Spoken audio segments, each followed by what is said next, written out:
പഞ്ചസാരയ്ക്ക് പകരം ഉപയോഗിക്കുന്ന കൃത്രിമ മധുരങ്ങൾ സുരക്ഷിതമോ? Hi everyone, welcome back.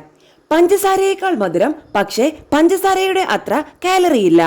ഈ വീഡിയോ നിങ്ങൾക്ക് യൂസ്ഫുൾ ആയെങ്കിൽ ലൈക്ക് ആൻഡ് ഷെയർ ചെയ്യണേ. സംശയങ്ങൾ കമന്റ് ബോക്സിൽ രേഖപ്പെടുത്താം.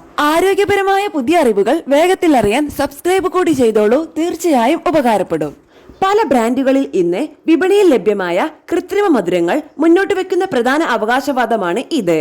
എന്നാൽ അമിതമായാൽ പഞ്ചസാര പോലെ തന്നെ പ്രശ്നമുണ്ടാക്കാൻ കൃത്രിമ മധുരങ്ങൾക്കും സാധിക്കുമെന്ന് പല പഠനങ്ങളും മുന്നറിയിപ്പ് നൽകുന്നു.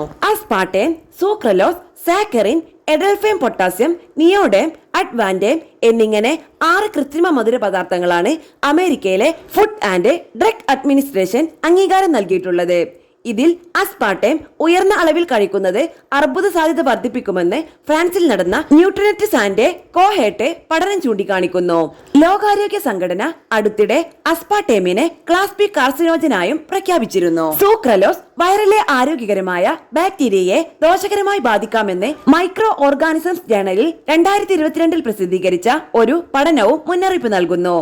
DNA നാശവും അർബുദവുമായി സൂക്രലോസിനെ ബന്ധിപ്പിക്കുന്ന പഠനങ്ങളും പുറത്തു വന്നിട്ടുണ്ട്.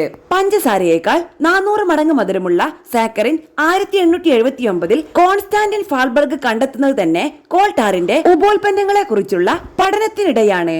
എലികളിൽ അർബുദം ഉണ്ടാക്കാൻ ഇതിനെ സാധിക്കുമെന്ന് കണ്ടെത്തിയതിനെ തുടർന്ന് അമേരിക്കൻ ഗവൺമെന്റ് 1970കളിൽ സാക്കറിൻ നിരോധിച്ചെങ്കിലും പിന്നീട് ഒരു മുന്നറിയിപ്പ് ലേബലുമായി വീണ്ടും ലഭ്യമാക്കുകയായിരുന്നു. എസൽഫേം പൊട്ടാസ്യം വയറിലെ ബാക്ടീരിയക്ക് നാശവും ഭാരവർദ്ധനവും ഉണ്ടാക്കുമെന്ന് ചില ഹ്രസ്വകാല പഠനങ്ങൾ കണ്ടെത്തിയിട്ടുണ്ടെങ്കിലും ഇവ സ്ഥിരീകരിക്കാൻ കൂടുതൽ ഗവേഷണങ്ങൾ ആവശ്യമാണ്. മറ്റൊരു കൃത്രിമ മധുരവസ്തുവായ നിയോടേമും കുടലിനെ നാശമുണ്ടാക്കാമെന്ന് UK കേംബ്രിഡ്ജിലെ ആംഗ്ലിയ റസ്കിൻ സർവകലാശാല നടത്തിയ 2024 പഠനം പറയുന്നു.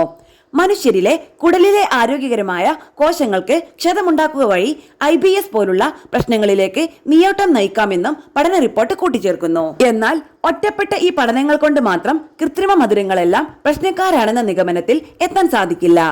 മിതമായ തോതിൽ ഉപയോഗിച്ചാൽ കൃത്രിമ മധുരങ്ങൾ സുരക്ഷിതമാണെന്ന് ആരോഗ്യ വിദഗ്ധർ അഭിപ്രായപ്പെടുന്നു. പ്രമേഹം മൂലം പഞ്ചസാര തൊടാനേ സാധിക്കാത്തവർക്ക് ഇടയ്ക്കിടെ അല്പം മധുരം പകരാൻ ഇവ സഹായിക്കും.